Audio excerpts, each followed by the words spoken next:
if the police decide to issue me with a fixed penalty notice, I would, of course, do the right thing and step down. But nobody should be making that journey across the channel. Nobody. It's a breach of our borders. It's also, I think, a matter of national security, because the government should be deciding who comes to this country, and we need to know who it is that's coming to this country. So we have to deal with it. I take it very seriously. I accept it's a test of government, which I think they're failing, but it is a test of anybody who wants to be in government.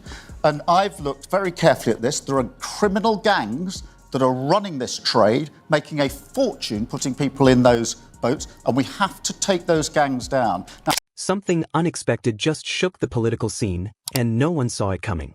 Keir Starmer, the man who vowed to bring stability, now finds himself at the heart of a growing political crisis.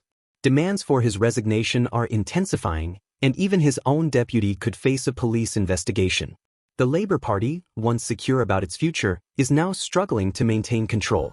That those who make the laws must follow them. And I believe that politicians who undermine that principle, undermine trust in politics, undermine our democracy, and undermine Britain. I'm absolutely clear that no laws were broken. They were followed at all times. I simply had something to eat while working late in the evening, as any politician would do days before an election. Demands for a general election kept growing.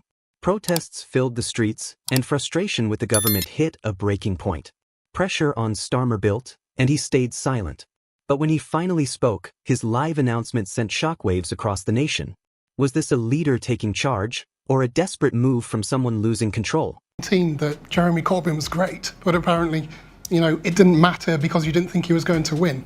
And that means you're happy to lie to us then. How do we know that you're not lying now? Well, let me deal with that in terms of the trust issue. I worked in Northern Ireland, as you may or may not know, with others on transforming the police service in Northern Ireland so that it would have the confidence of both communities. I said I'd work on that. I said we would change it. We delivered. I then ran the Crown Prosecution Service, and I said we need to change to deliver a better outcome, particularly on violence against women and girls. I said it, I did it. I came into the Labour Party and I said we got it wrong in 2019 and I'm going to change this party. And I've had to be really tough to do that, and I've delivered it. What I'm asking for now is the opportunity to pick our country up, which is as broken as my party was in 2019. The UK is at a breaking point. Soaring energy prices, inflation, and job insecurity leave people struggling. But instead of solutions, they see a government in chaos. Labour was supposed to be different, but now even its supporters question its leadership.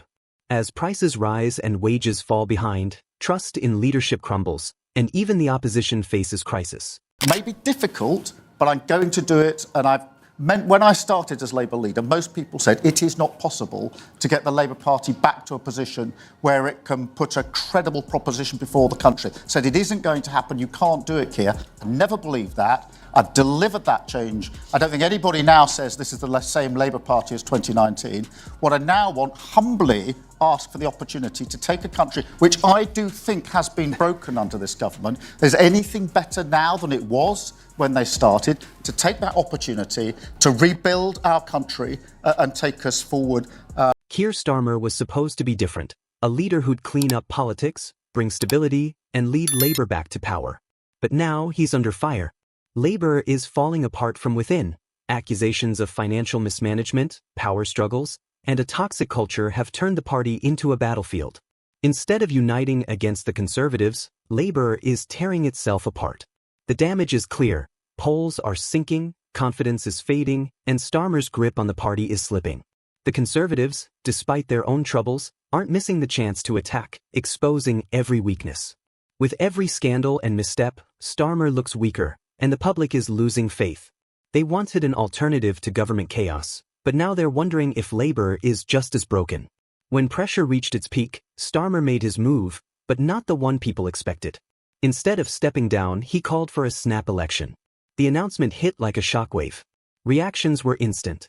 Some called it bold, others saw it as desperation. Protests erupted across the UK, Frustration with the entire political system boiled over. As Labour scrambled to manage the fallout, a leaked report exposed secret talks with senior Tory officials, shaking the party's foundation even further. Then came the resignations. High-profile figures publicly criticized Starmer's leadership. Whispers of a leadership coup grew louder, with names like Angela Rayner and Yvette Cooper floated as possible replacements. With Labour in turmoil and the nation on edge, the countdown to the election has begun, but the question remains: will the party even make it to the starting line intact?